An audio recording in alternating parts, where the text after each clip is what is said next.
I be out here with the Forrest Whitaker IG when I get drunk, G. I be that motherfucker. Man, nigga, just trying to stretch these motherfucking eyeballs out, nigga, before we get going, nigga. Like, woo!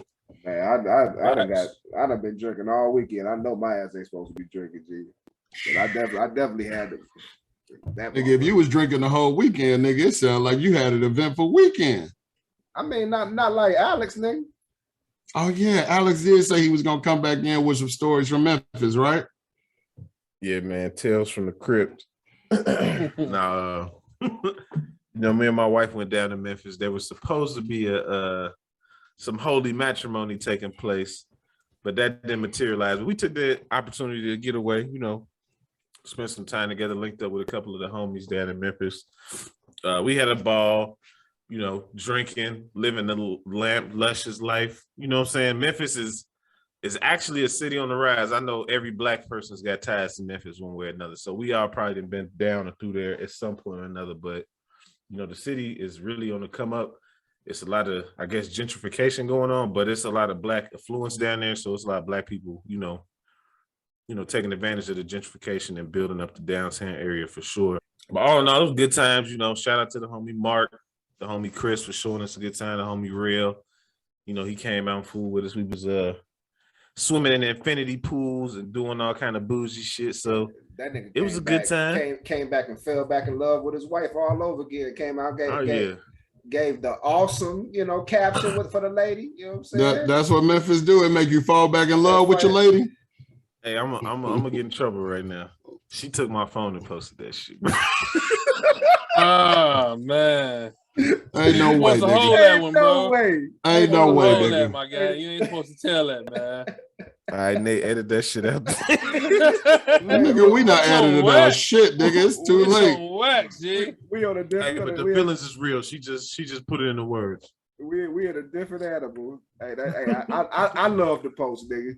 But rumor has it, you know what I'm saying, that that my nigga Al was fuck nigga free up in the club, nigga. The entire time he was in Memphis. I need the deets, man. You know what I'm saying? Man, I don't know nothing about that. I heard it from the homies, but they didn't give me the heads up when it was taking place, so I don't believe that. What happened? Wasn't it? No. Back up. Elaborate. Somebody share. So y'all know, John, I done already told y'all on Wax, bro. That's my jam for this summer. That's I don't your give a anthem. fuck. Yeah, I had the fresh braids done. I got the little bun in the back. So I don't know. I guess go. I had on the Hoochie Daddy shorts. I was looking official, bro. All black. Your shorts was little, yeah. You were looking some kind of way. Official may not be the word based on the story. I had on the round producer Ray-Bans. You know what I'm saying? Like you had the spectacles on, you had the little ass shorts, you singing fuck nigga free. A bun. Oh yeah, can't forget about the bun. And Alex already got hips and ass, G. You know what I'm saying? Oh yeah. No, you said that, fam. You said all your weight go to your you definitely said that shit. Your quads and yeah, G. That's on you, fam. So hey, you man. out there and apparently you performing this at trap karaoke, right? Yeah, it was lit, bro. When the song came on, she from. It was also told to me that you don't only know the hook, you know the verses too. Yeah, I told y'all on the show, bro. That's my shit. Proud. I don't give a fuck. That song. Speaking of telling y'all shit, I told y'all what was gonna happen when you sung that shit out loud. And based on the story. I'm just saying, allegedly. I wasn't there. I was not there, so I was not in Memphis, but John allegedly. wasn't there. Japito wasn't there. It was portrayed to me that you attracted some men while you were performing this song at Trap Karaoke. Bro, it usually get cold in the room when the light comes. Whoa. What? All right, when the lichens come out, it get cold in the room. So the temperature ain't dropped, so I think I was in a safe space. When the White Walkers come through, G. Yeah, bro. So I don't believe none of that. We was operating in a safe space. Now I will say this: the next day, we got up to get moving around, and we was gonna go. I think we was going to like a museum. Now, where did we go in the morning? Either way, we went somewhere. We was walking through the hotel lobby, and I had came in to go back upstairs, and I kind of peeped some dude, like he was looking at me from his throughout my peripherals when I walked by. So when I came back down, he was still standing at the bar in the lobby. And he started chopping it up with me when my girl like was ordering some coffee or some shit. Yeah. And immediately I heard the zestiness in his voice. Oh, And I'm like, God. man, maybe these niggas was telling the truth the night before. But anyway, I guess he was from the crib. He was from Chicago. So maybe he picked up on my Chicago swag No, or he something. didn't. Knew I was from the crib. That nigga So saw that was the first ass, thing he nigga, asked. He was like, where you from? The first thing he asked was, where I was from. I said Chicago. He's like, okay, yeah, me and my friend down here from Chicago Pause. Too. Ain't that usually what you say to a chick you finna drive on, G? Hey, where you from?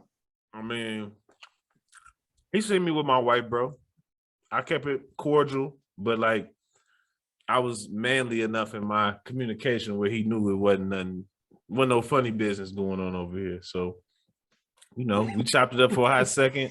She finished ordering her food. I walked over to her, grabbed her hand to make sure she knew that nigga knew it wasn't no fruity biz going That on. nigga Alex needed the reassurance, G. He had to go touch his wife's hands. And motherfucker almost got took down and didn't even know it. Well, the night before he didn't know. The next morning he knew, G. Talking about he kept the small talk going. Hoochie daddies had you out there finna get chose, nigga. Had my nigga Alex out there blushing, G. You know what I mean? Hey, ain't nothing They wrong weren't the with only that. ones choosing though. I will say, I almost got in some trouble, not on purpose, but I got introduced to a group of young women while we was down there, and I was introduced as cousin Alex, and then one of the young women kind of gave me the look up and down. He's like, "What's your name again?" So she was definitely choosing. I know I was looking fly as hell, basically. So if it was attracting attention, it's just because that's my vibe. Whether it's female or male, I know I'm that nigga, so it don't matter. F-R-E-E, Fuck, nigga nigga free. That nigga about to be wife free, motherfucker. Fuck you Let's talking about? go. But no. Yeah. So when they tried to when Shorty tried to, I guess, how I'm gonna put this? She made it obvious that she was interested. I kind of just pimped off and walked off on that chick. So As you yeah, should, I kept it nigga. play. As you should. Like I said, I ain't finna get in no trouble. B. As you should. We got in some trouble this weekend, man. You know what I mean? A little bit of trouble. What you and the wife get into Little bit this of trouble. weekend, man? Hey, man. You know what I'm saying? Look, we had our first couple strip club experience, cuz. You know what I'm saying? This a first? This first time I've been in a strip club with a woman I was with. Oh, that shit's lit, bro. It is. You know what I I'm mean, saying? do tell, Unless do you tell, gonna tell us share it. otherwise. I mean, we went to Strokers, so Nasty in that. They get nasty up and down, but go ahead. Strokers is definitely a full nude, you know what I'm saying, High-class gentleman's establishment. club. As it You should know, be. it's a full nude establishment. You know, I mean, like they had the pickings, man. Whatever you was into was in there, right? But it's a hole in the wall. Definitely a hole to the wall. And it's dusty, and it's, you know what I'm saying, it's just mad dusty in there, man. So, you know, I mean, they had some quality chicks in there, man. It was some, you know what I'm saying? It was some quality chicks in there, man. But it's open to the whole city, nigga. The whole city. And I told Joffy when he came out here for his birthday, man, I was like, because Joffy a strip club nigga. That's how I kind of got introduced to this. That nigga said, I used to dabble. With that crown? I used to You gonna wear dabble a that little crown? bit. I mean, I done slowed down a lot in my 30s, Yeah, I mean, but in my 20s, I yeah. dabbled a whole lot, Joe. You know what I'm saying? Connoisseur. So Joffy was way in and out of a gentleman's club, right? So like I told that nigga, I was like, man, I'm not fucking with no strip clubs in Atlanta, nigga, because it's always a nigga there that got more money than you, and all these chicks out here is birds. You know what I'm saying? Yeah, they Hey, flocking to them. nigga, but my wife, she cute as hell, nigga, because like the bitch pull up, you know, so obviously not my wife. One of the dancers ladies. pull up. So like, mind you, we at a table and we kind of had to finesse this table, you know what I'm saying? Because you're supposed to be able to have bottle service to get this table, but we kind of just found our place. So we trying to find the waiter, nigga, because we trying to order the hookahs, get the drinks going, all that shit, right? So this one little thirsty little light-skinned chick came over there And, you know what I'm saying?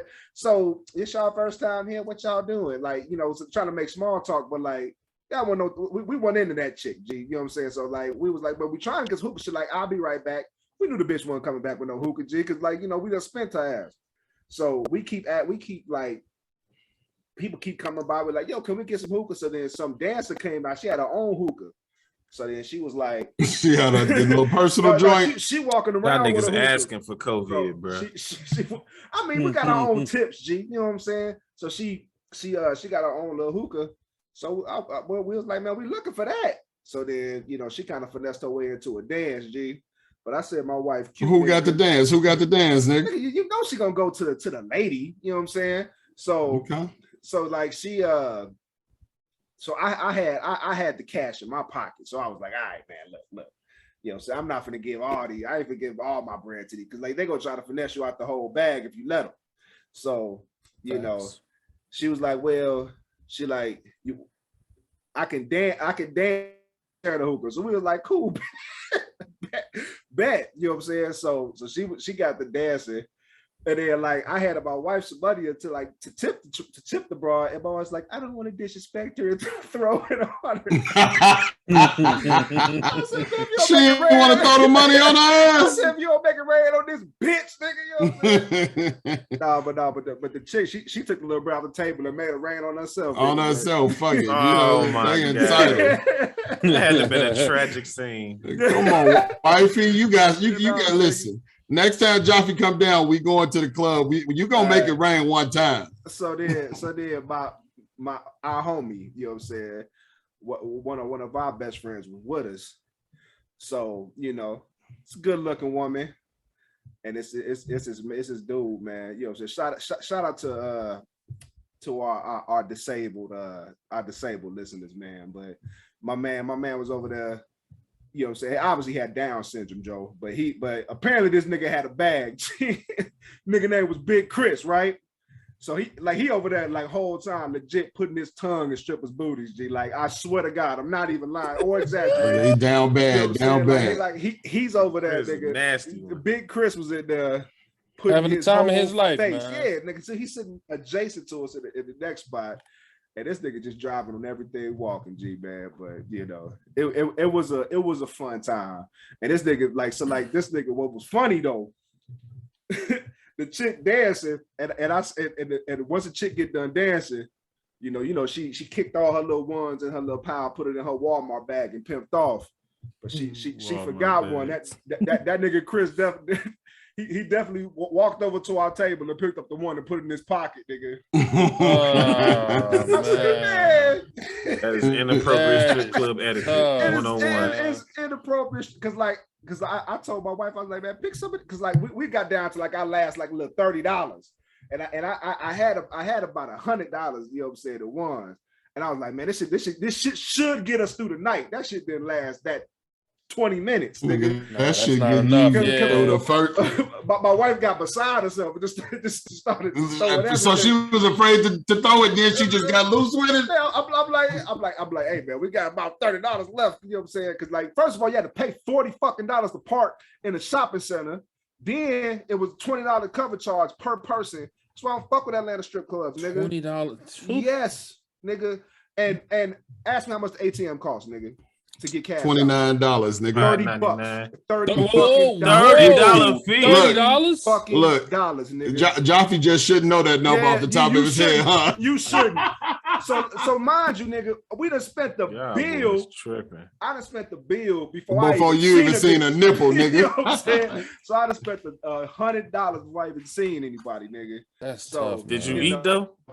No, I ain't need the strokers. G. Like strokers ain't got the they ain't got the menu that like Magic City or Blue Flame or whatever. Your club food be fire. I heard, you know what I'm saying? I ain't never been to Blue Flame Magic City, but apparently they got a really good menu. I have.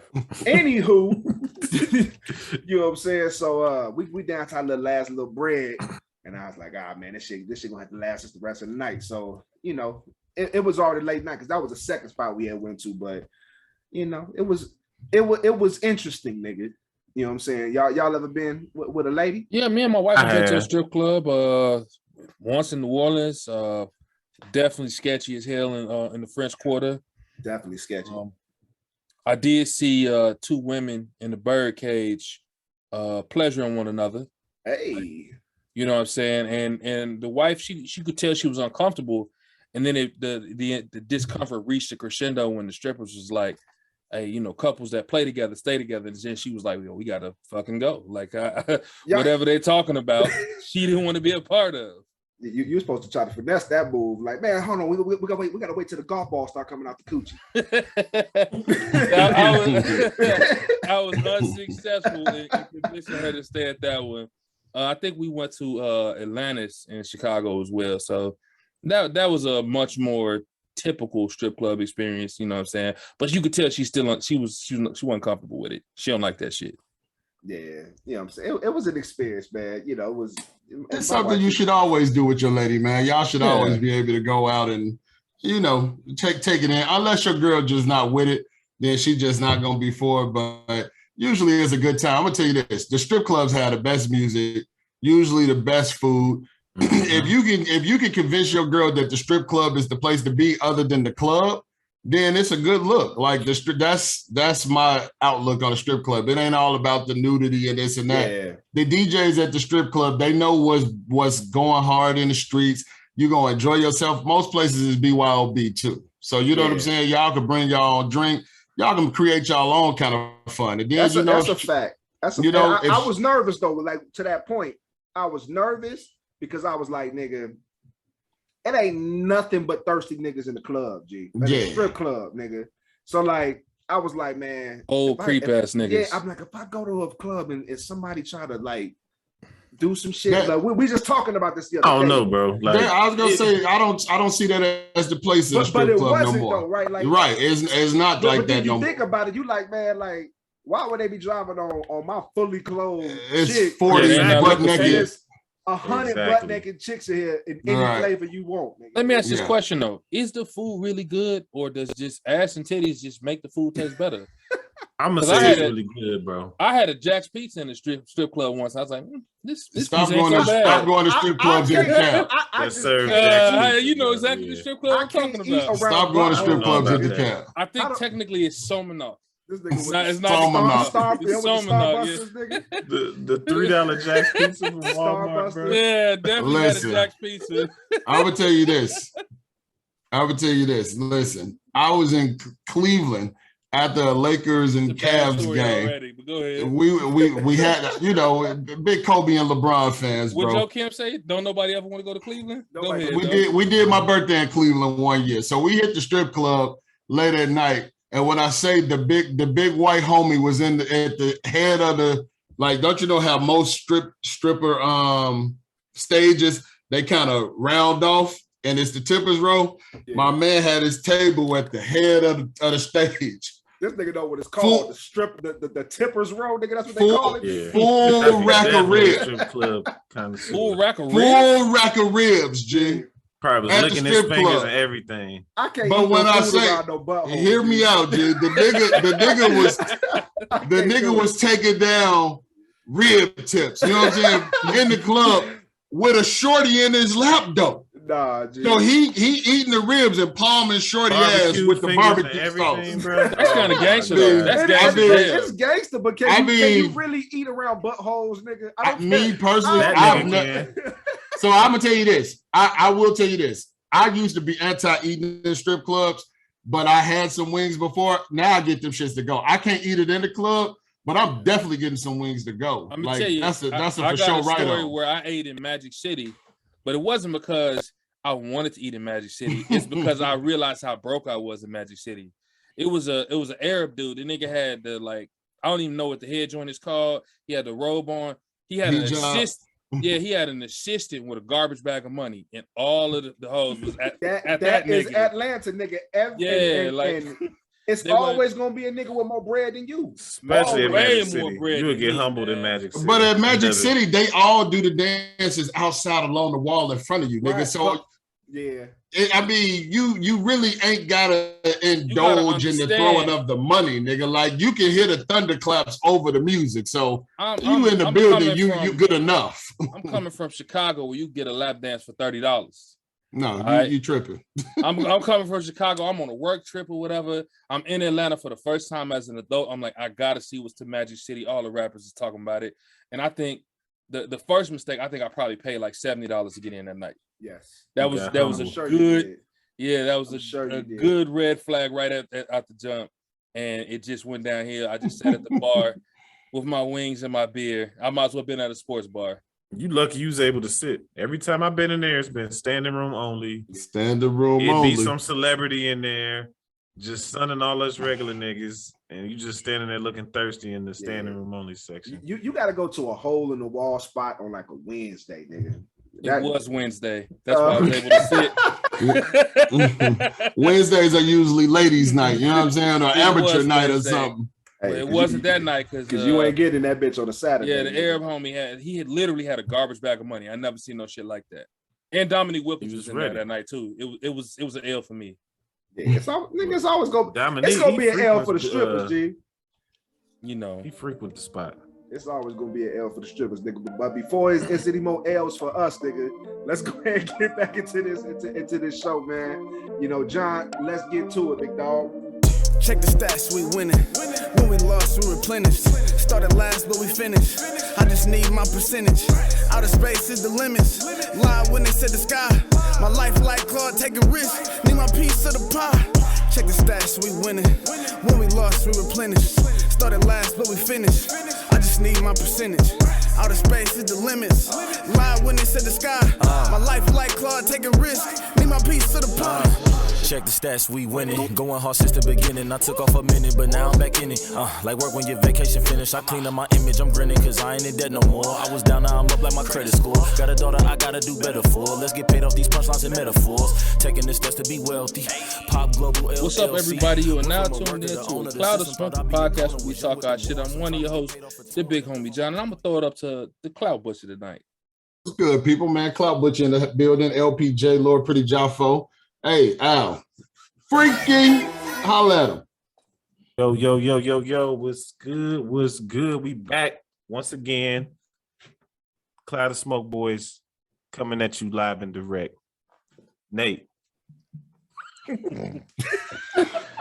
Some point this shit gotta get better, man. It's not, man. It's inevitable to get better, man. It's like a signature at this point. Like we expect it. It's gonna be ass. It's gonna be ass every time. I can't imagine this nigga like being a point guard on the court, nigga. You know what I'm saying? Like just an easy assist at the basket. Just jag that shit. And first be able to react, bro. Y'all got me having to think on the fly. Man, it's your boy Big Nate, man. One of these days, I'll just go get it right, man, and give your boy one of them, man. Give your boy one of them Jason Kidd assists, nigga. But you know, this nigga gonna give you the Jay Williams joint when you throw it out of bounds on accident on a fast break. He's gonna give us that Smush Parker assist. Yeah. So we got anything important to get into? It's a lot of stuff that we got to get into. What do we got to talk about? It's a couple things, man. And I want to start with a topic that's near and dear to my heart, as you guys know, man. I'm a soul music certified lover boy, man. You know what I'm saying? Like, you know, I love 90s music. You know what I'm saying? Setting the mood, the tone. You know what I'm saying? So I got a question. With this? I got a question, man. I got a question, and y'all know where it's coming from, man. So your boy P Diddy, Puffy Diddy. What's his new name? Brother Love. Corny nigga. This nigga posed a question, you know what I'm saying? And I want to hear y'all thoughts, man. His niggas, like he posed a question, is R&B dead? And I want to hear y'all thoughts. We still got Breezy. Let me ask this question. Do you put R&B all under one umbrella? Or because if we count neo soul and some of the newer age R&B as all R&B, then no, it's not dead. But if you're talking about R&B in like, I guess, a traditional sense, if there's such a thing, it probably is. We don't have many. What's traditional R&B? I was gonna say, what you consider traditional R&B to me is people that can actually sing, right? So like, soul music. Yeah, like people that can, you know, obviously. I got you. Bobby V. Not Bobby V. Ray J. No, not at all. Definitely not Ray J. But people Chris Brown. No, Chris Brown is no. People that can y'all not gonna do Chris like I'm telling you, that have vocal ability, but can also convey the emotion of the music that they're trying to sing, right? So like, let me give you a point, right? Like Brian McKnight can really sing his ass off, but he can't convey any emotion, right? So nobody really fuck with Brian McKnight. And if that strikes a chord, I don't give a shit. Nobody fucks with Brian McKnight, right? Okay. Now Mary J can't sing as good, but she can convey all the emotion, right? Which is why more people fuck with her or whatever. So, you know, like that blend, that perfect blend. I hate to bring this name up because we know how it goes. You know, I'm gonna bring up Usher instead. I ain't gonna bring the other name up. Usher, baby. I'm gonna bring up Usher. I'm not gonna. I just said I wasn't gonna bring that name up. I will. I don't give a fuck. Yeah, just we're missing that. We're missing that person that can give you vocals and emotion, and we haven't had it in a long time, man. I don't think that's true. I mean, just to bring it, like, just going off what you just said, and R&B music is near and dear to me all the same. I think we definitely have female songsters today that convey all of that. Her, Jhené Aiko, Summer Walker. I mean, but you just used the example of Mary J. But she can elicit an emotion, right? Jhené Aiko elicits I like her music, but she can't sing. But she elicits an emotion that either you fucking with her or you like. Either the women go fuck with her because she talking that shit, or the men gonna be like she man bashing today. But she's eliciting an emotion. You know what I'm saying? You reminded me of somebody, Jasmine Sullivan. She's probably the perfect blend of both. Even though I don't listen to her music because I don't like her content, but she does do both. So to answer the question, by no stretch is R&B music dead. I mean, R&B, it's not dying. It's not dying because just like rap, it's an evolving, door. Most male R&B singers today, they're influenced by hip hop. So a lot of them transition to the fast singing. None of them really want to hit notes. Bryson may be the last of the Miguel, those kind of guys in that vein where they're singing. But no disrespect to Chris Brown. When Alex say Chris Brown, we don't say Chris Brown because he more sing raps. He's kind of more Drake than, you know what I'm saying? I ain't going. You talking like Tory Lanez and some shit.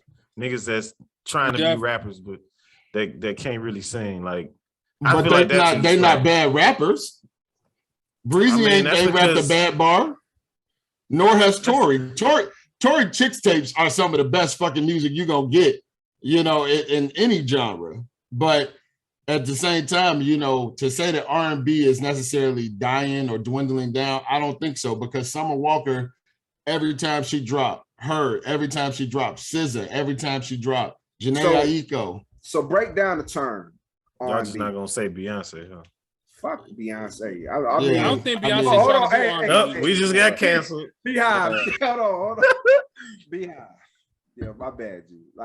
I was being sarcastic about Beyonce. I don't fool Beyonce. Beyonce can't sing though. Break down the term R&B, rhythm and blues, right? Yeah, rhythmatic. Now everything now, whether it's your favorite rapper, your favorite singer, whatever, is all rhythmic. Everything. Mm-hmm. Right, it all has a specific cadence. It all has 808s, a song. A singer's to it. Yeah, it all has like a singer's essence to it, right? You know what I'm saying? Like the blues part is, I think, is where we're missing, right? So that's the soul in it. That's the soul, yeah. Yeah, I think the genre itself is kind of evolving outside of just strictly singers. And then you got rap, or you got pop, or you got I think all of that is blending, to a different level. And at some point it's going to shift past just the singer singing. Because again, Rod Wave just dropped the album a week ago. Phenomenal album. Definitely a good album. Is that nigga a singer? He's a melodic I'd say he's rapper. more of a singer than a rapper. Like, is Trippie Redd a singer? That's not a person. Go ahead, Trippie Redd is in his own genre. Right. Was Mo 3 a singer? Mo 3 was definitely a singer. Mo 3. Mo 3 was definitely a singer. But you see what I'm saying? Like, it can it's rhythmatic now. Yeah, it can be combined into anything. Like, I've never looked at Rod Wave as a singer. Like, I wouldn't go see that nigga live. But that nigga Rod Wave, but that nigga bring the rhythm and the blues, nigga. So do Mo 3. Right. Mo 3 bring the soul. Right, and that's what I'm getting at. So you got people like that who, you know, from a definition standpoint, like it's nobody more rhythm and blues than like a Rod Wave right now. Yeah. You know what I'm saying? Except for what they're lacking is the vocals, because there used to be people with a like real life legit like could bring a church house down type vocals, and that's what we're missing on the. I think Josh pointed it out, but I don't think we need that anymore. We're talking like on the men's side, but we talking like Tank just didn't drop an album. Like Tank honestly, still is around. This is not even a joke. I didn't know Tank dropped the album because nobody cares about him anymore. I hear you, but when we talking about a nigga that can bring down the house, but that's the problem. That's the problem, John. He's not relevant anymore.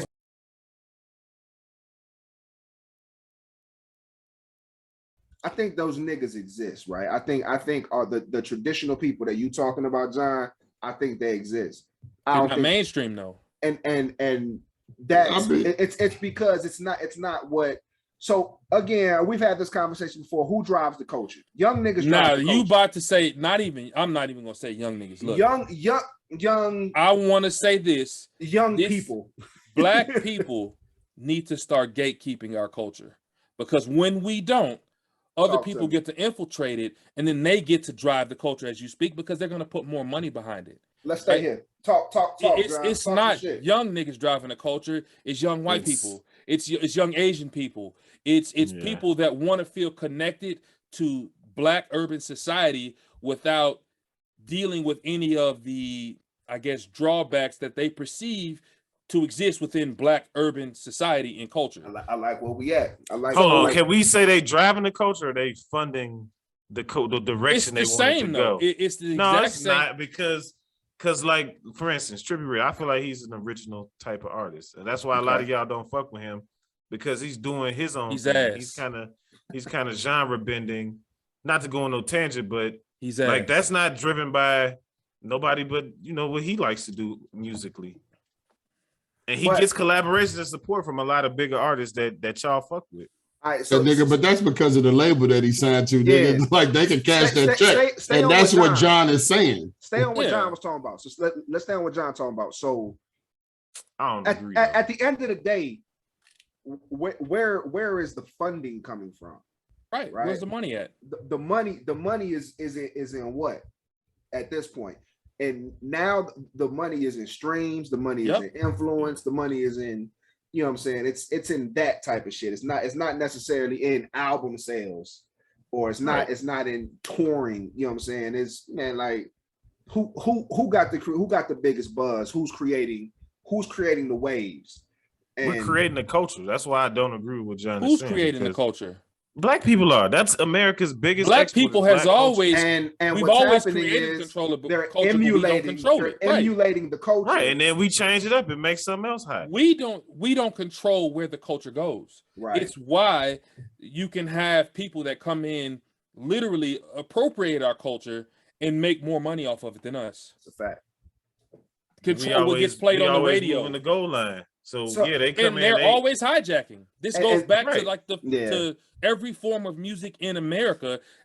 It literally, we're going to create it, whether it's country, whether it's rock, whether it's rap, and we're talking about R&B today, and then they're going to take it over and make it what they want it to be. Come up with something new and better. And then they're going to do the same thing. Yeah. Rinse, repeat. But we're going to stay out in front of that cutting edge. That's what I'm trying to say. Like, no, they can take our leftovers. Let them have it. No, it's real things. It's industry plants, nigga. They get a hold of what's hot, and then they put. Here we go. I'm not gonna say Jack Harlow necessarily, but they get a hold of what's hot or what the culture deems to be moving forward, and then they put who they want to be the face of that movement there. You know what I'm saying? So when Drake gets out in front of us and gives us an album of techno and dance, don't think that Drake just musically sat in his basement and said, I want to make a rhythm and dance album. That's somewhere that somebody told him. Since that has been Beyonce doing the same shit though. Yeah, right. And that's the point that we're making. For the record, these are influencers. These are people who don't need money from outside sources to move the needle and drive the culture. They always need a bag. They're gonna do, like, you can say that they're being creative, but the thing is, creativity, when you wanted to think outside of your box back in the day, before influencing was a thing, you would put 1 or 2 tracks on a 12 to 14 track album that was kind of outlier tracks. You know what I'm saying? Maj used to do albums and them shits was pieced together, and you could tell what the single was, and you could tell what the fucking outlander track was.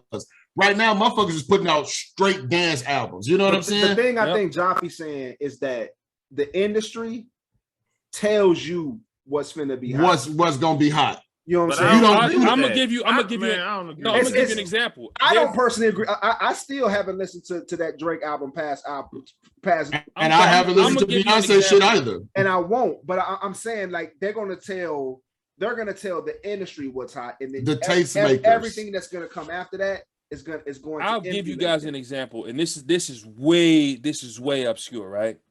If you look at the current state of where rap is going and like that blend of like rap and R&B that we're talking about, right? Mm-hmm. Ryan Leslie did an album, Black Mozart. Yep. That was literally what music is today. Mm-hmm. And the nigga didn't have the machine behind him because they didn't want to push him, and you never heard the album. Who?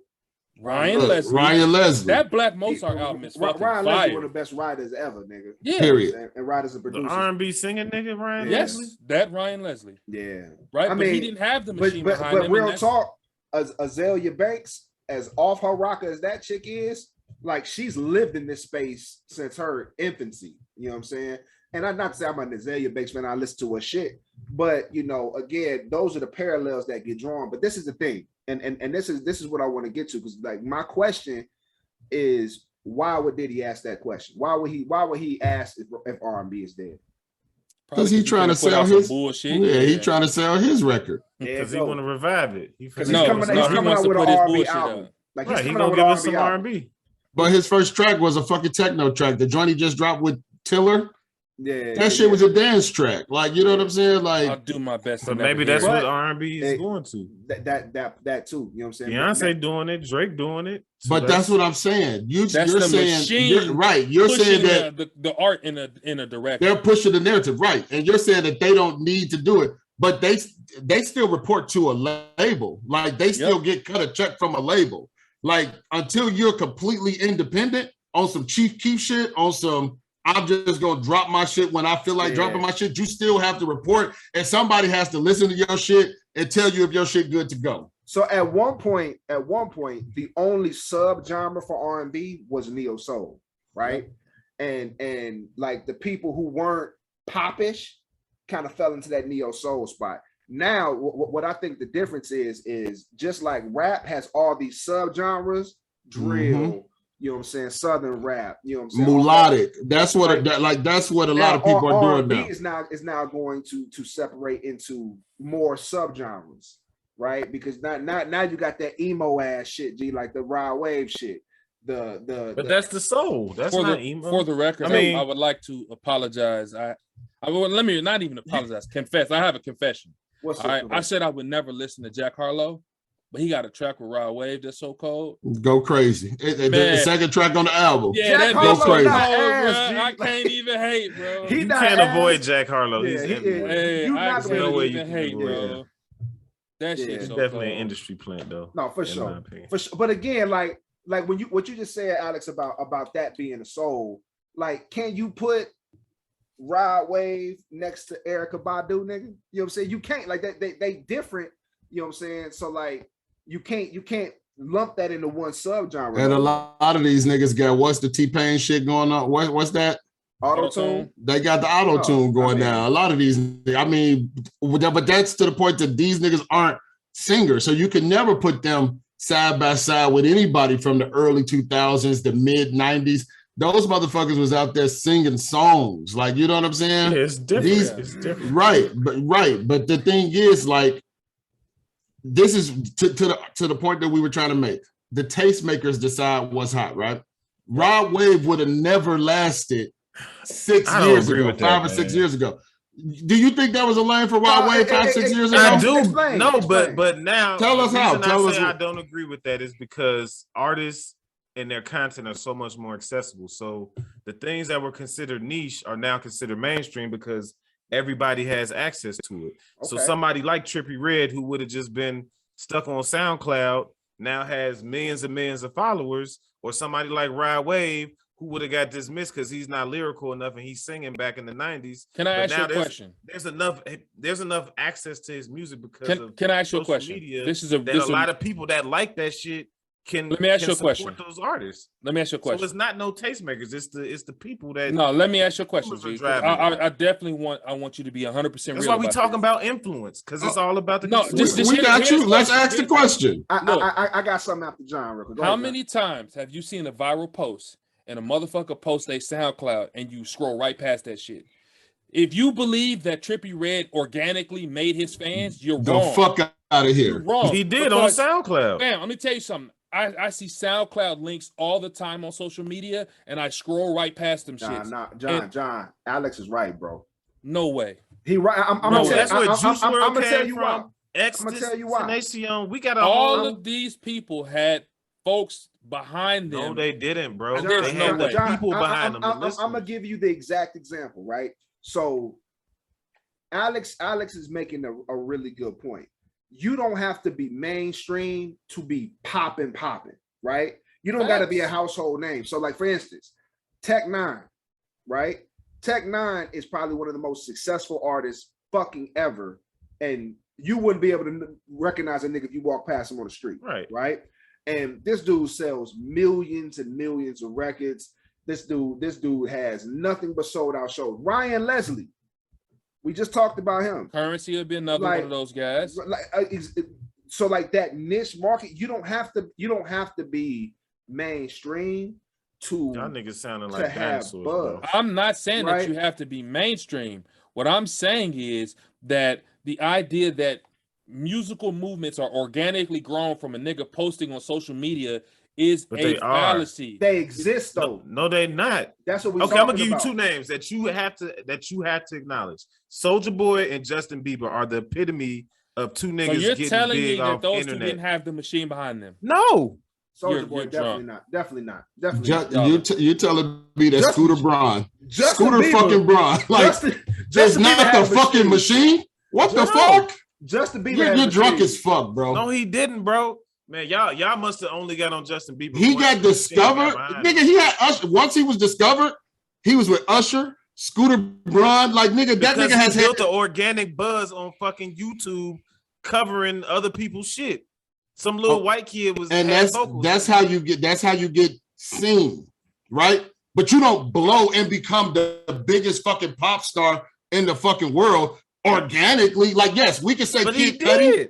Hear me out. You would have a better argument saying somebody like Kid Cudi, who continues to, find a way to make albums and make money. Kid Cudi's ass. Right. But he had an organic fucking following. And since then, he has had this cult-like fucking following that follows him throughout. He's not a fucking, to us, Kid Cudi will never be a mainstream artist that like could be at the top of your Man on the Moon was phenomenal. Phenomenal album. Like Kid Cudi, Chance, I want to like them niggas so bad, but I can't. But I will say this about Kid Cudi's music. He does make you want to go in the closet and off yourself. So this is what the fuck I'm going to tell you, because he's melodic. I'm going to tell you this. This is back to my point, and I know I'm coming back around to this, but Alex, I don't want this to be a beat-up session for you, but I just got to speak to it. I'm riding with Alex. I'm going to tell you, and you can ride with him. You can ride with him, but Trippie Redd, or let's just say Lil Uzi Vert, Trippie Redd, before now, 5-6 years ago, I asked you a question. Would they organically be able to boot their shit like they are now? No, because 5 or 6 years ago, time frame they came up. I'm hearing you. But they weren't at the top of the bill like they are now.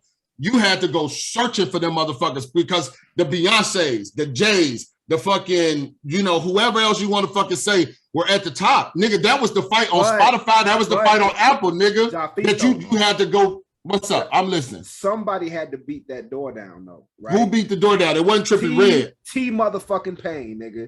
And like, I'm gonna sit on this shit, and I'm gonna put my flag in the ground. T-Pain deserves more flowers than he's awarded right now. Mm-hmm. That like T-Pain opened up the door for everything that we're listening to right now that we think is hot. See, I actually think you're giving the wrong guy credit. Who's the right guy? I think the Dream is. No. I think the Dream is the one. Man, look, somebody had to be that guy that just had a matter of fact. It's probably not even him. It's probably Sean Garrett.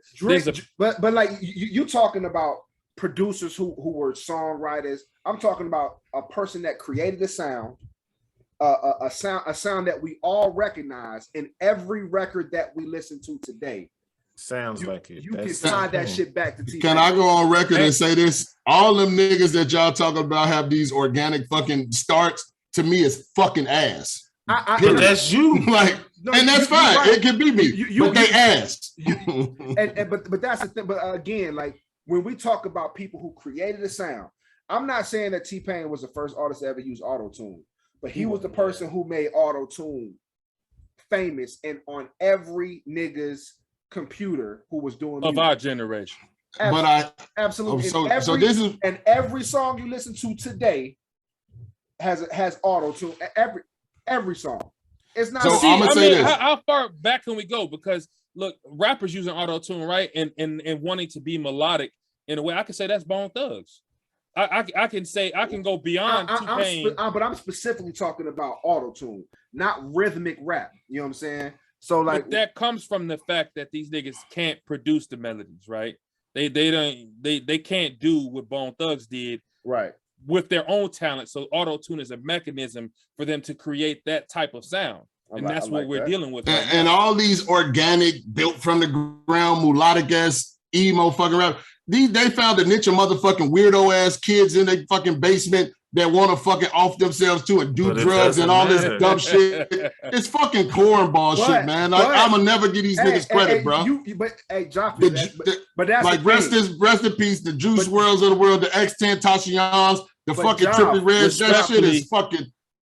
This is what I'm saying. Juice WRLD was ass. This is what I'm saying. Respectfully. So respectfully, three out of 4 niggas on this pod think Trippie Redd is ass, right? But Alex, not just Trippie. Hold on. I'm specifically talking about Trippie because we like he has been a topic of conversation. He's been a topic of conversation in 12 different pods we've had. So 3 out of 4 of us think Trippie is ass, like garbage can ass, right? Yeah. Alex and millions and millions of other people disagree, and that's okay.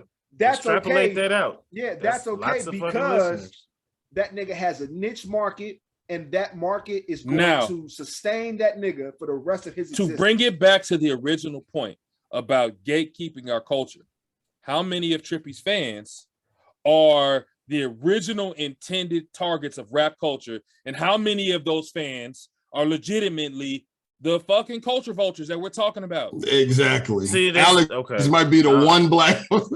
No, that's not true. It's lots of black people that are in the cosplay, anime, all that shit that we deem weird. There are, but that listen to nigga, I'm into fucking C2E2. The problem is, but today, you know culture. You know who they got left now? They got Playboy Cardi. They got fucking Trippie Redd. Nobody listens to Playboy Cardi today, man. You don't listen to Playboy Cardi. Name a recent song. Name a song that Playboy Cardi put out in the last 3 years. I don't know. I don't listen to the nigga. Yeah, because you don't listen to him. You don't listen to him. Nobody listens to him. If you can't name a song Playboy Cardi put out in 3 years, he's not a relevant rapper. Hey. Guys, let's one thing y'all show me. Hold on, let me say this. Get off my line, nigga. Don't understand what happened in SoundCloud 7-8 years ago and the impact it's had on the music. And B, you don't respect the artists that came from it because you don't understand what their contributions were. I don't, and right, I so won't. You should educate yourself. I don't want who these to, people and were, I won't. And the ones that are still around. Hey, I said this offline last week, and I said some of the biggest artists today, NBA YoungBoy being one of them, right? SoundCloud rapper. Chief Keef, SoundCloud rapper. I personally, Nate, I listen to music all the time. I love music, but I wouldn't be able to identify an NBA YoungBoy song right now that it's NBA. I may recognize the song because I heard it, but I wouldn't be able to be like, yo, that's NBA YoungBoy. Right? So I just got to say one thing. I just because Alex is on like a victory lap.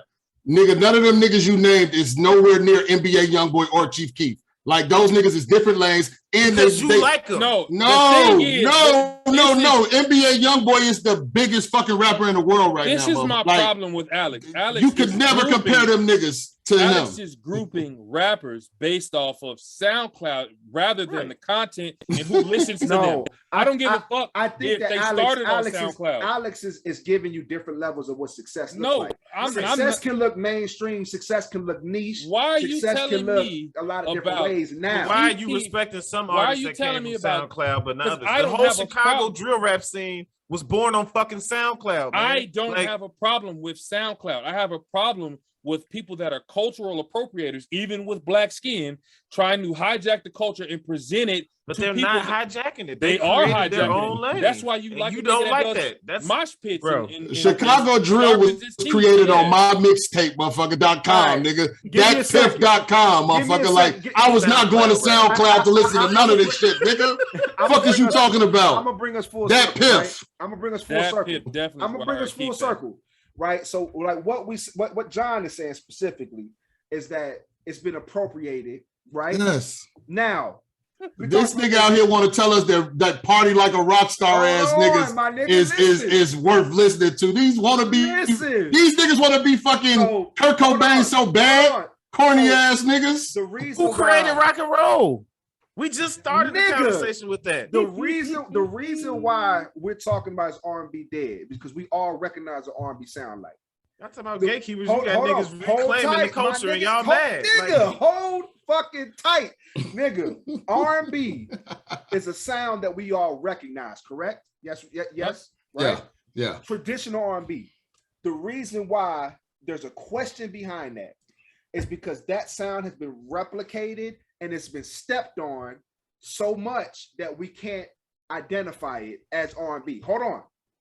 So you take what John's saying, and then you introduce the Kid Leroy, that nigga that nigga freaking was trying to get us all. You introduce BTS, them Asian niggas, right? The Asian niggas. Oh, you heard There's them niggas. Plenty of real culture vultures. Nate's naming them. K-pop, C-pop, all these like that whole genre. Hold on, that whole genre is made off of stepped on pop music, right? Exactly. Because you can replicate that sound now with all the different avenues that you want to replicate it. Again, 10 years ago, 20 years ago, there wouldn't have been a lane for Trippie because he wouldn't have been able to touch the amount of fans that was necessary to drive his style. And that's the point that I was making. I said 6 years. It was more like 10. I know. But what I'm saying is the sound that we recognize now as good music it's easy to replicate. So, nigga, we don't control it. But we just got done talking. Who controls it? The only person that controls culture is niggas with fucking money, nigga. That's it. It ain't niggas with money. It's people with influence. Which is why Wheelchair Jimmy, remember Wheelchair Jimmy was giving you a hard R when he first came out. This is a great segue into what I'm going to talk about next. Talk your shit, then. Let's get into it. Because we just gonna attack Alex. We gonna attack Alex off the pod. Hey, let's go to our next subject. I just want to say this real quick. Y'all are mad about the emo rap and going back to rock and roll, but then you talking about we don't control. We're not mad, bro. We're reclaiming stuff that we created. I mean, there's nothing wrong with there being a rock star rapper. We created rock and roll. So he's not a rapper then. He's a rock star. Yep. That's what y'all keep telling us. I'm a rock star. I'm a rock star. Do y'all the culture versions are Nav, Jack Harlow, all that K-pop Wheelchair shit that Nate name, Leroy Glover or Kid Leroy, whatever the fuck his name is. Like, do y'all agree? Cultural appropriators. Do y'all agree with my sentiment? So tons of them. Let's bring it back. Let's bring it back to Nate's statement. Do y'all agree that the reason why it's as stepped on as it is because it's easy to replicate?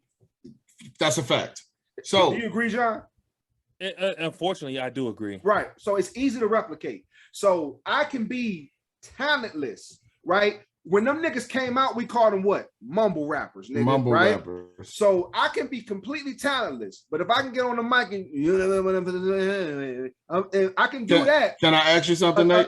Against a phenomenally produced beat, and It's gonna go up. And it's gonna go up. So I can replicate that. But why? Nate, hold on. Okay, Nate, can I ask you a question? Of course. So on that same note, this is what we talk about. Tastemakers, right? Yeah. Tastemakers. That's because at the end of the day, I don't care what we say. That's who decides the culture.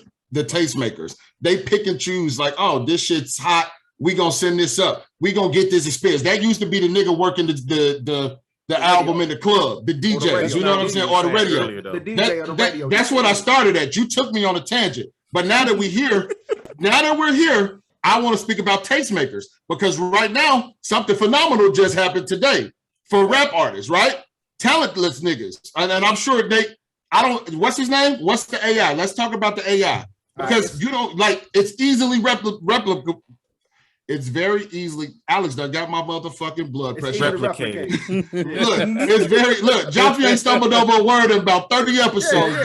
Man, you been on your shit, my nigga. You know what I'm saying? But it's very easily replicated. You know what I'm saying? To the point now where AI can come out and sign a fucking record deal, bro. AI, right? So An AI, artificial intelligence, a computer program. A Sims character. There is a computer-generated artist by the name of FN Mika. And this artificial intelligent artist just signed a multi-million-dollar deal with Capitol Records, right? And he formed it. I mean, he formulated his buzz and his rise off of, again, what Alex talked about, influence, right? I agree with him on that. This nigga is essentially an Instagram influencer who, through the course of his media content, has gained hundreds of thousands, millions of followers.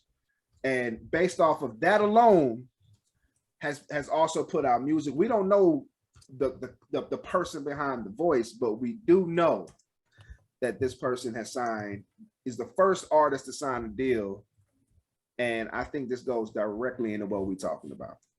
Indeed, it ties directly into, them seeing the influence or the numbers, because right now it's very easy to get a record deal. Can we agree that, as far as getting a record deal, it's all about how much energy you got behind you? Yep. If you show up and be like, I got 100,000 followers, you know what I'm saying? And I got this song that's called Booty Butt Cheeks, nigga. You know what I'm saying? And my 100,000 followers gonna like this shit and they gonna send this shit up. You bound to get a deal behind that shit. Glorilla. Influence, nigga. But influence. Glorilla shit went up. And let's talk about Glow. Her shit went up. Glorilla had been dropping shit for the last 5-6 years, right? Yep. No buzz at all. She caught one, right? It went hard on TikTok. It went hard on Instagram. Her views got up, and then bam, she got a fucking deal. You know what I'm saying? So now this AI, if we could just say, fuck it, I can sit at my computer, I can, program some shit, and then I can put it out. And if TikTok fucking with it, if Instagram Reels is fucking with it, I could parlay that shit into a deal. You know what I'm saying? That run the algorithms up. You got fucking farms, nigga. We just brought NBA YoungBoy up. You know what I'm saying? It's not an artist more successful on YouTube than NBA YoungBoy. Not one. You know what I'm saying? But here's the spit in the face for me. Post Malone tried to come out as a country singer. Trash, you know what white folks did? White folks gate-kept country music from Post Malone. What did he do? He said, you know what? I can recreate a hip-hop sound. That's what he called it. And he said that's the easiest genre to infiltrate. And he literally mocked the fact that it was easy for him to make urban music. Mm-hmm. And he came in and put his bullshit out in our culture. And what did we do? We loved it. Ate that shit up. White Iverson. That bullshit, right? That's what we do, right? Because especially when it comes to non-black and people. he got on and sold our ass because but river. Like it's less of the artist and more of the sounds. That's what I keep saying. It's not the artist, it's the sound that but we the are problem that I have with that is that oftentimes the quote unquote sound that is successful is driven by stats. And we already know that streams and everything else in between has been manipulated, right? Machines and everything else. And you know, Apple, they basically run and they determine what's going to be hot, what's not going to be hot. And the one thing that I continue to believe is that if the sound is easily replicated, then why can't Apple say, you know what? We'll make sure something's hot so that we can lowball these niggas. Right? No, ain't nobody gonna make no money, right? If you Apple and you're determining Spotify, Apple, whoever it is, right? If you can determine what's hot and not the people themselves, then you can go ahead and control what you pay artists. That's correct. So, I mean, let me ask y'all this. So as far as a fucking AI system, you know what I'm saying? Yeah. If there's not a tastemaker behind him, how does he like, because now they know that he has the numbers. He can bring the numbers, right? But now who puts his music together now? Who distributes him now that he's with Capitol? I'm telling you, it has nothing to do with what it looks like. That's why I say that shit. That's why that shit's gonna be successful. Because it doesn't matter what the fuck you look like. If you can create the sound and you have the people that are going to buzz that shit, it's going to be successful. They're like, I'll be absolutely honest with you. I hear a lot of rappers who I'll be like, all these niggas rap, and more than half them niggas ain't ass if you compare them to what we listening to today. Mm-hmm. Like, it's not like we can just identify ass rappers because they had no bars versus, you know, what we like, because we like that was an easy to distinguish. But when you're talking about just niggas who make rhythmic music, which is what we're listening to on every level, versus the next nigga that's doing it, there's not a whole lot that separates that. There's not a whole lot for separating Freaky Al, the rapper on SoundCloud, versus Drake when it comes to the sound. And again, just going back to the R&B conversation, it's super talented musicians, R&B artists, singers, songwriters, type motherfuckers who are never gonna get the respect and the flowers that they deserve because that's not easy to replicate. You know what I'm saying? So like now that what we used to consider was mainstream is now a niche market, because the mainstream is what we hear every day, which is the shit that's easy to replicate. I real talk. You brought up Summer Walker. She's a phenomenal singer, but it's 80 bitches that sound like her right now. Mm-hmm. You know what I'm saying? Because the sound is easy to replicate. I don't know. You know what I'm saying? Point taken. Giveon just had a complete mental fallout behind his album. You know what I'm saying? Yeah. A soul singer. You know what I'm saying? But that motherfucker wasn't nobody trying to hear that shit. So his shit didn't move numbers. So his shit got kicked to the back burner. But like, he's serious about his art, nigga. You know what I'm saying? Yeah. Like, because he don't have that following, that niche following, or those numbers behind him, or he's not making the sound that Nate said that could easily be replicated, motherfuckers ain't checking for that shit. Motherfuckers don't want to hear sound that the tastemakers want to push. They don't want to push the sound. It goes back way beyond Giveon. The person that always comes to mind is Jamie Foxx. Jamie Foxx could sing half the niggas that did better numbers than him under the fucking table. Thanks. But they didn't want to push Jamie Foxx. They didn't want to push that type of sound and that type of quality R&B music. They wanted to push something else. And that's what we got. Because we don't control the culture. We didn't gatekeep it from them. We allowed others to have their place in our culture. And this is the fruit of it. You could take the hottest rap song that you hear right now. Pick one, Lil Baby, Lil Durk, anybody. And you can get anybody to replicate that cadence, that sound, that beat, that rhythm, and you have what could be a hit. So that's a fact. I'm saying all that just to say that I don't know that I just think that what we know music to be is starting to expand past what our interpretations of genre is. Yeah, I agree. Like some dinosaurs. What else sound like niggas hanging on the disco in the 90s from the 70s. That's what y'all sound like. And y'all are hanging on the early 2000s. You sound like the old in 2022. that's wearing skinnies in the club trying to fit in with young Al's gonna be niggas. that nigga with the Bluetooth, G. You know what I'm saying? Nah, bro. He gonna be that No, old we head with gonna the- be the niggas with the Bluetooth. Y'all gonna be the niggas with the Al Bluetooth gonna or be the, the nigga. the wraparound joint. He gonna be the He gonna be nigga R. with the Kelly. anime shirt. Oh, he gonna be R. Yeah, Kelly. in the club with the young niggas. Yeah, man. Al is gonna be out here with skinny jeans that show his gut, t-shirts It's too a tight.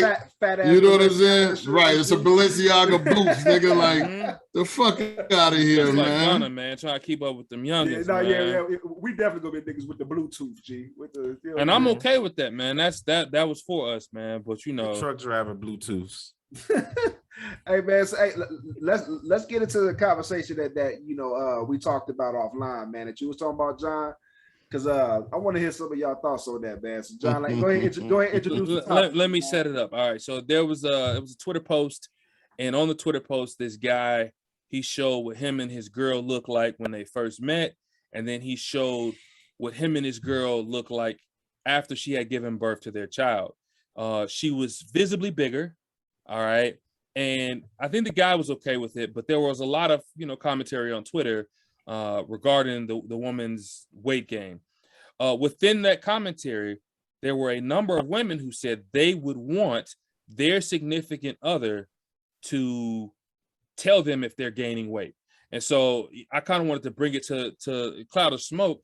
Is that something you'd be comfortable sharing with your partner? Also, is it something, as we are big niggas, is that something that you want to hear from your significant other? Do you want to hear, hey man, you getting a little fat, you know what I'm saying? Or like, you know what I'm saying? So I'm just opening this conversation up to the Cloud, man. Let's hear it, man. Should I open it up? My girl called me fat every one fucking day. So like that ain't nothing new to me. So Do it hurt your feelings? No, it don't, because I know it's not coming from a place of malice. Like my girl actually love her snuggle bear. So at the end of the day, you know what I'm saying? I think it's a level of transparency that you should have with your partner. Like you should be able to bring things, if it's bothering you enough to where, you creating posts and things like that. I mean, you and your partner, if she's your partner, you should be able to come to her and be like, babe, like we gonna work on this shit together. Let's get in the gym. You know what I'm saying? We gonna get in the gym. She had a baby for the nigga, right? You know what I'm saying? Most women gain weight at that point. We don't know if she depressed, what she's struggling with. You know what I'm saying? So I think you got to be tapped in with your partner in order to really fucking have that conversation. I just want to state he did not complain. It was just Twitter. It was commentary. the comments. Yeah. Okay. So he made no complaints about his woman. Just shit for me. Like me and my lady, like she gonna tell me I'm fat, G, because she know that shit gonna put the battery in my back. It's gonna motivate me to move around. Now, so my question though is, would you tell her if she was getting fat? Ooh, nigga, like I don't know. I got an itty bitty thing right now. So, but nigga, that's a slippery slope, G. My girl got hands. Call her Drea Rock. You know what I'm saying? Secret. It ain't no motherfucking secret. Oh, I'm not. She gonna tell you she getting fat. So are you gonna? Most women are very critical on themselves. Beautiful. Like I'm saying, are you gonna be like, you know what, you kind of getting chunky, or you gonna be like, hey, you look amazing? Like Al saying it like she gonna be like, babe, I look fat as hell in this dress, and he gonna be like, yeah, you do. Like, fuck no, you're not. No, I ain't saying it like that. I'm just saying like, yo, I mean, some women, when they gain weight, it end up in the right places. It ain't a bad thing. We're not talking about the ones where it end up in the right place. We're talking about where it ends up in the gut.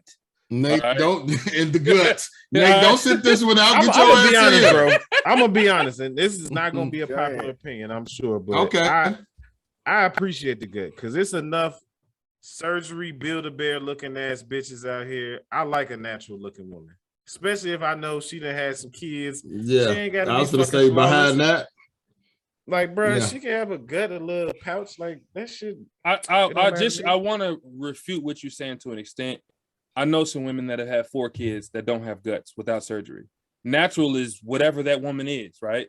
So that could be a gut, that could also be not a gut. So I just want to say, if it's more prevalent that if she's bore some children, she's gonna have a little bit of a fupa unless she really like let own John that shit, stay like for the record. Workout warrior. Weight weight don't matter to me. All right, I'm a fucking Don't chef. matter to I'm gonna me put neither. some weight on any woman I deal with, right? Especially my wife, right? But what I I'm like 'em saying, thick. what I'm saying is, Uh-huh. if that is not attractive to you, should you share that with your partner, or should you? If she's your bury it? partner, you should be able to bring it to her. I mean, I just feel that way. I That's a feel like slippery slope. it's a my very nigga. slippery slope, but I mean, what does that cause? Let's think mean, it through. I What is you think telling it's- her something it's she instantly- already knows? Now, the reason why this came up is because there were several women on Twitter that were saying they want to be told by their men because they want to look a certain way, and they don't want their dudes to be nice in this scenario. They want this dude to kind of light the fire under them. I don't know. That shit sound dumb as hell, bro. My thing is, like, let's say you have an idea of what you want your woman to look like, and that begins to slip. If that begins to slip, then you begin to be turned off by her. You start to look at it different. It creates some form of resentment. You know what I'm saying? And then you start to want to get the fuck out the situation. So at the end of the day, you know what I'm saying? Good, bad, or indifferent. Sometimes it's just best to be, forthcoming and saying like, well, babe, like, it's off the rails. Let's get it back on the rails. You know what I'm saying? There's no nice way to say it. There's no way to pull the Band-Aid off. I'm not saying that, men tomorrow just say, fuck it, Jaffe told me, tell you the truth. I'm not saying that. To each their own. But if you have a secure enough relationship with your woman and you can be transparent with her, you know what I'm saying? It's not, but, I'm with Alex. Any woman that's, go ahead. I'm gonna say this. I ain't mean to cut you off. No, you good. But we had this conversation when Greg and Nico was on the pod, right? And we talked about unconditional love, right? And I think this is all part of it. I think personally that looks are superficial as fuck, right? I think, now again, I'm not gonna tell you what I wouldn't want, or what I'm saying, if I don't have an idea in my head of what I like, but that's never a big issue for me. You know what I'm saying? Obviously, I'm big homie. I've been big homie my entire life. So Kung Fu Panda. Facts. You know what I'm saying? So like that's Kung Fu Panda. That's something that anybody that's ever dealt with me, you know what I'm saying, would have had to already sign off on, by just introducing themselves. Now, if anything got crazy, you know what I'm saying, that's different. But what I'm saying is, like, okay, switch weight gain and change that for something else superficial. You know what I'm saying? Can I say this though? Somebody got into a crazy accident and got a scar across their face. You know what I'm saying? Like anything else superficial, you know what I'm saying? Like I don't want to switch weight gain for this reason, right? And this goes into something that I'm going to share. This is somewhat, I'm not going to use a name here, right? If your woman is gaining weight and you guys are still in that phase where you're having kids, right? And that could potentially lead to health complications, right? You know what I'm saying? Like weight, because if an accident occurs, it's not really something that's in someone's control. Weight can be potentially in someone's control, right? And I got a homie, and I hope he forgives me for this. I'm not gonna say his name, where his wife was dealing with preeclampsia, right? My wife in particular, she dealt with it as well during her pregnancy. What's that? When the placenta fails. No, well, it's the high blood pressure, right? So okay. Right, and it becomes dangerous. Jaffe somewhere else with it. Right. That's when your placenta fail. You know what I'm saying? What I'm saying is sometimes carrying weight, right, not only during pregnancy, but in general, can lead to health complications. And I know for me personally, all of us that are in committed relationships, we want to grow old with motherfuckers, right? Does that play any role in whether or not you're going to share with your partner, hey man, like this is becoming an issue, whether it be just, physical attraction or just your concern in general? I don't understand the value in articulating that, because we are all self-aware human beings. Ain't nobody walking around getting fat as fuck and don't know they're getting fat as hell. So like, why do I need to say, hey, you over there putting on some weight, looking kind of chunky? You got plenty of motherfuckers around you, your parents, your grandparents, your coworkers to say subtle shit. Why do I need to tear you down too? Like, it's no reason to. But it's ways to do that with I was gonna say, you don't have to say you're getting fat as hell, bro. It's ways to do it with tact. You know what I'm saying? It's like one thing my wife would always say, hey man, like, next week we're gonna start eating healthier. Mm-hmm. You know what I'm saying? Like that's something she would always say. Yo, we you know what I'm saying? We're gonna start working gym out together. Let's ride like our that. bikes. You know, But, there's ways to do it. Like Nate But that's said. not what you said. Do but I need to tell my partner that they're getting That's fat? based off the fact that when those women on Twitter said they want to be told by their men before they get, in their words, too far gone. Now, Nigga, that doesn't even make sense. the example you gave specifically was talking about a woman who had children, right? Yeah.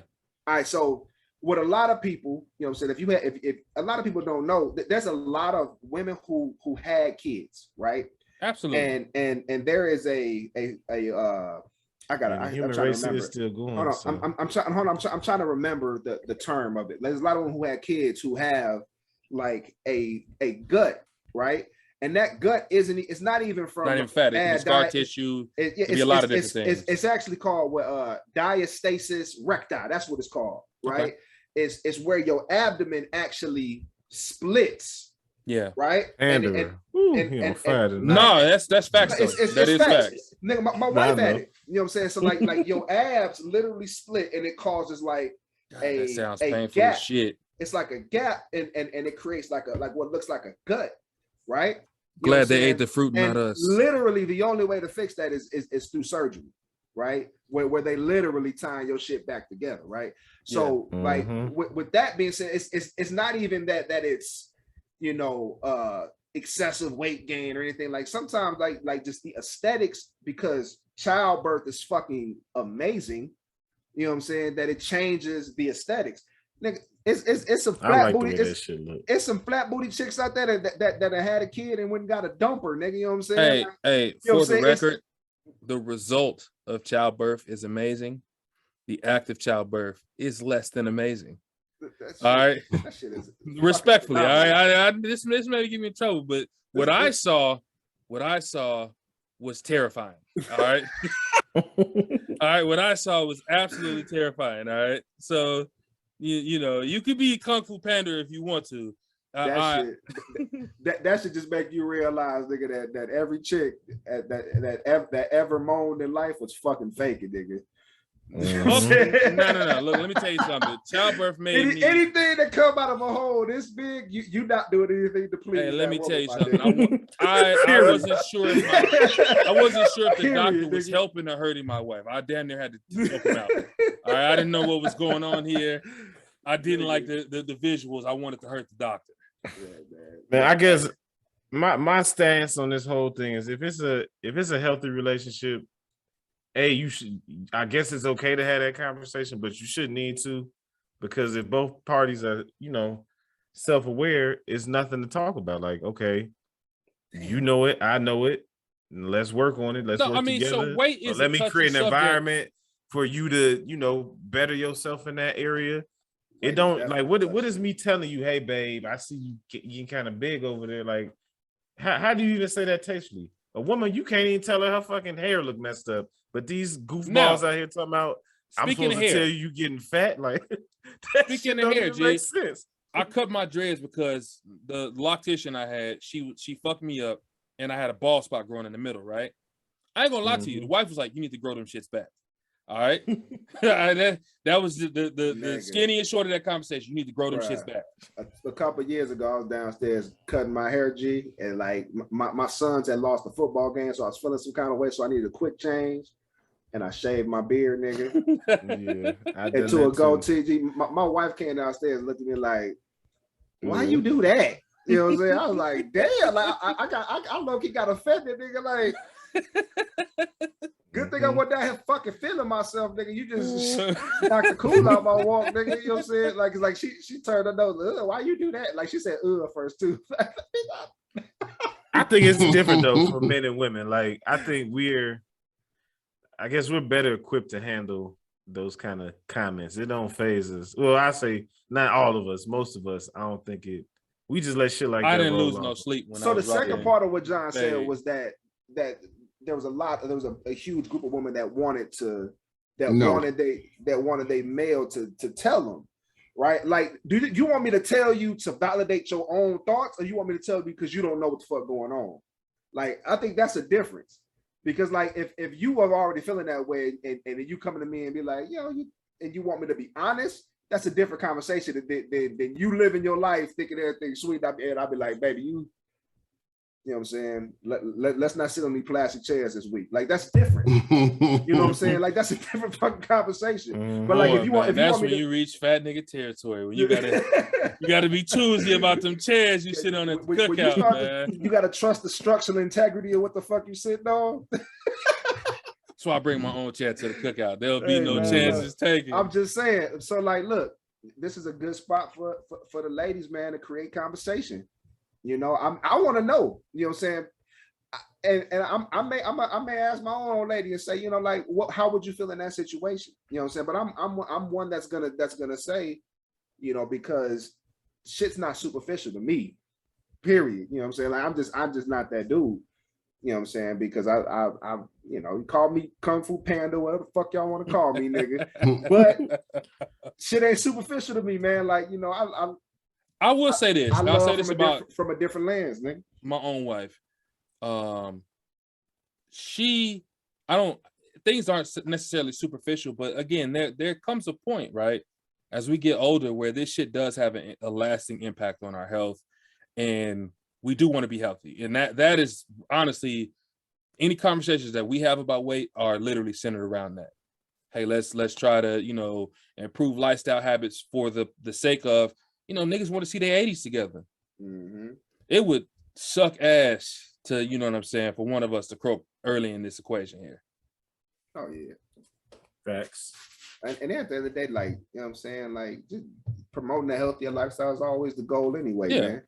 It's always the goal, you know what I'm saying? But like to actually do the work instead of just throwing on a waist trainer, nigga, so you can look good in that dress, nigga.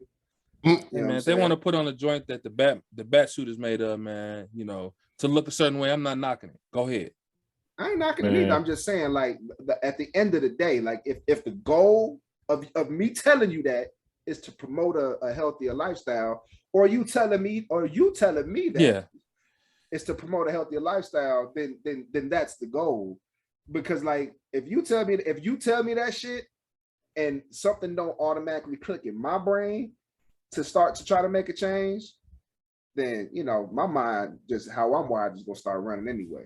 Oh, this motherfucker into me, G. Right. This motherfucker gonna pull up to the Chris Brown meet and greet and let him get handsy, nigga. You know what I'm saying? Like that's how my mind is gonna run. You know what I'm saying? Not let him get handsy. Niggas get Mika, all that. But again, I don't know if this is for us.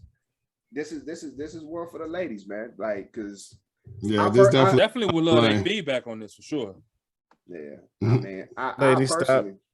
I just want to say the ladies need to stop trying to look a certain way for somebody else. Look how you want to look for yourself. You know what I'm saying? Like, don't be out here. Like, if you comfortable in your skin and you done picked up some weight and you good with it, be good with it. If you picked up some weight and you don't feel Alex, good they're with it, never good with it, motherfucker. They never good with it, bro. With it, nigga, I'm in that fucking line. It's some women that's been petite their whole life that be excited when they start picking up weight.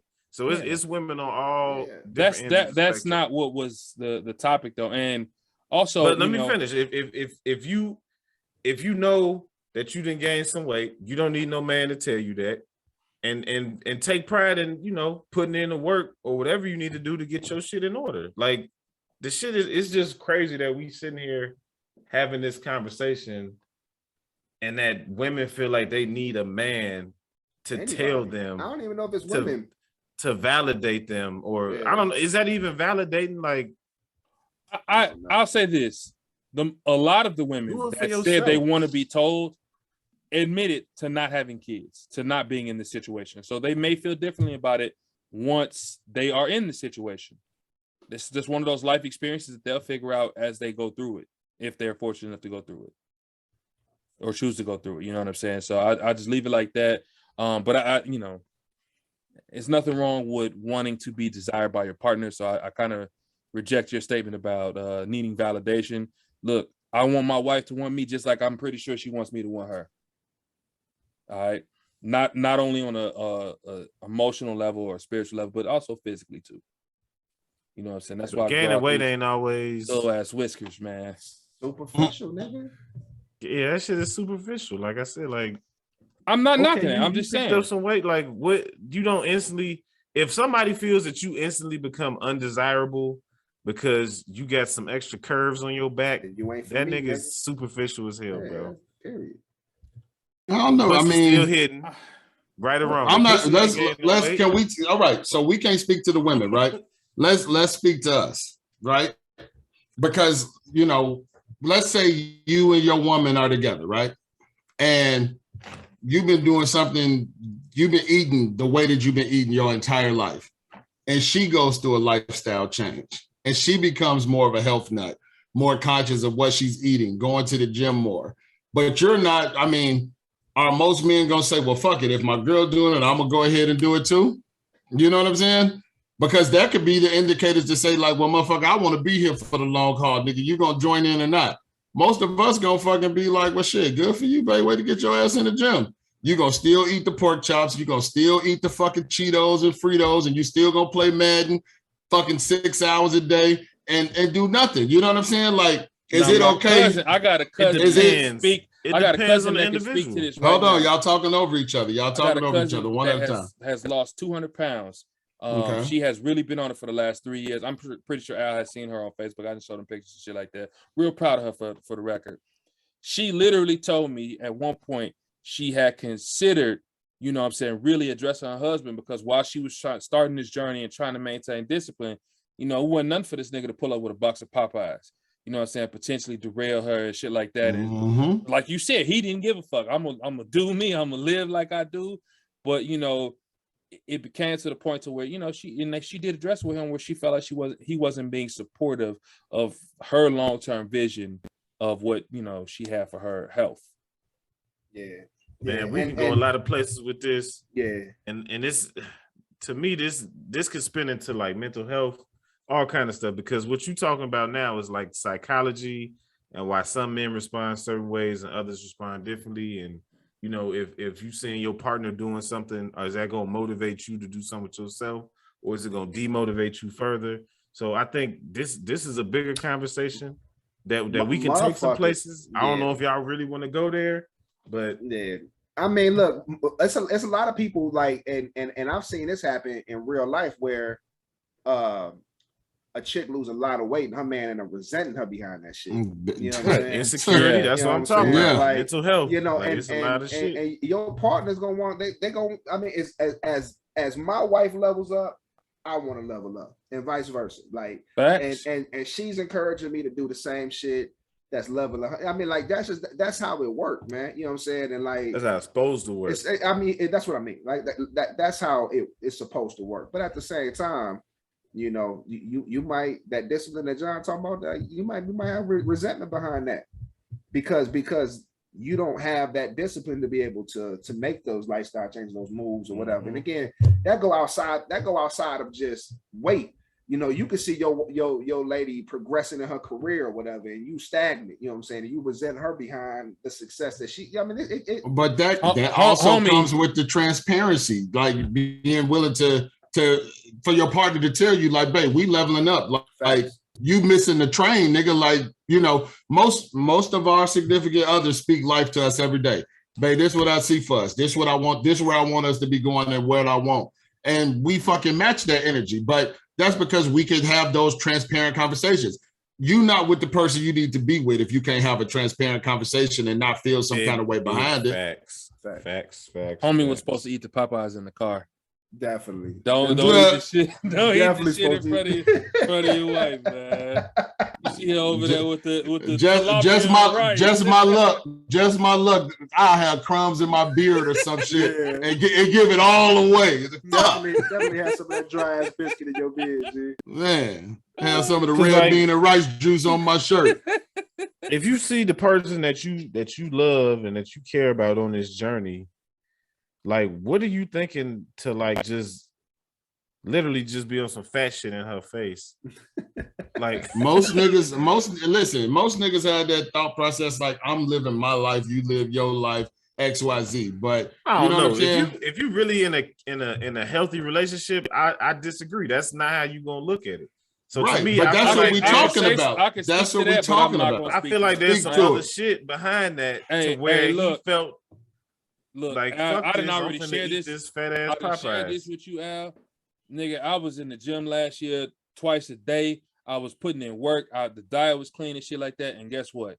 My wife's lifestyle did not change one fucking bit. All right, she didn't give a fuck what I was doing. All right. You know what I'm saying? We didn't. I'm sure she would dispute that. And she could dispute it all she want, but the truth is that I was on that journey dolo. Now, granted, she not as fat as me. She's not anywhere close as fat as me. So maybe she felt like she had a little bit more leeway than me, and she didn't need to take the same journey or the extreme measures that I was taking. But there definitely wasn't support in terms of her joining my program. Have you ever addressed this with her? And that conversation will remain off pod, but yes, I have addressed it with her. This nigga toxic as fuck, trying to get you in trouble, man. I ain't trying to get him in trouble. We just talking. My wife finally told my ass, "Hey, we getting on keto on Monday, man. Get all this shit out the crib." Facts. I had no fucking choice. But like, you know. Let me also say this too, because on the topic of weight loss, diet, a lot of us are really ignorant to what actually works. And that things that work for one person may not be beneficial to the other person. There's a lot of things that we just don't know, and we kind of operate off of these little like dogmas that we've kind of been given as children or as younger folks. And again, they may not be in our best interest. I know somebody that was trying to lose weight that was eating oatmeal 3 times a day. And don't get as it dumb fucked as that up. sounds. Don't get it fucked up. This ain't just about weight gain. I don't want my wife going to the gym coming back looking like China, G. Like that, no, nigga. Like it ain't just about, you know what I'm saying, just getting heavy or skinny or whatever, nigga. So you saying I don't want my wife coming back to the crib looking all frail. You know what I'm saying? Like right. You don't want the shorty that could burst a watermelon with her thighs? Nah, G. Nah, G. That's Alex. Chauncey, if you're listening, I'm happy with you just the way you are. I know she told us, nigga, in her post. If you choose to lose some weight, cool. If you pick up some more pounds, I'm cool with it too. Nate brings a good question. Okay, losing weight, pick up pounds, that's one thing. What if she decides she want to be like a bodybuilder, G? A bodybuilder, G. Like she want to be diesel as fuck. Out here, strong man competition. That's what makes her happy, bro. Is it gonna make you happy? I don't know. I ain't never been in that situation, so I can't say. Like if you come in the crib after a long day of work and your shorty is like eating a half a dozen eggs, G, and chicken breast, she making a creatine shake, G. Man, I just seen some thick ass bodybuilding chicks that look I seen some manly superhero looking bodybuilding chicks too. That bitch like Miss Trenchbowl, nigga, on your ass. I ain't gonna lie, man. If I see my wife mixing up some creatine, G, I gotta swat that shit out of her hands. Man, what the fuck you doing over here, man? Taking pre-workout and shit. Pre-workout's fine, man. Y'all know what it is. Hey, go ahead and drop that music, man. Let's get the fuck up out of here, man. Drop that music, man. Hey, look. Hey, it's been another fire episode of A Cloud of Smoke, man. You catch us every fucking Wednesday on YouTube, on all your favorite podcast platforms, man. We're gonna be everywhere, all in your face, pause, and sooner than later, man. So, hey, with that, I'm gonna pass it back to my homie Big Jopito. Hey man, what's already said is already understood, man. We back here every single week. YouTube ready, man. YouTube. Just because we on YouTube, don't forget about our listening platforms, man. Still check us out there on your car ride home, in your cubicles. We still available. We everywhere now. Hey, John, holla at him. Hey man, as always, it's a pleasure. I enjoy this time. I enjoy the space that we created for us to be real with one another. And with that note, I'm gonna kick it down. Thank you for letting me go last, so I ain't got to pass it to nobody. It was strategically done, nigga. Facts. Hey, if y'all still listening, bro, we appreciate it. I know it's a long one, but I think we had some good content on every subject. So, if you made it this far, gratitude. But on that note, holla.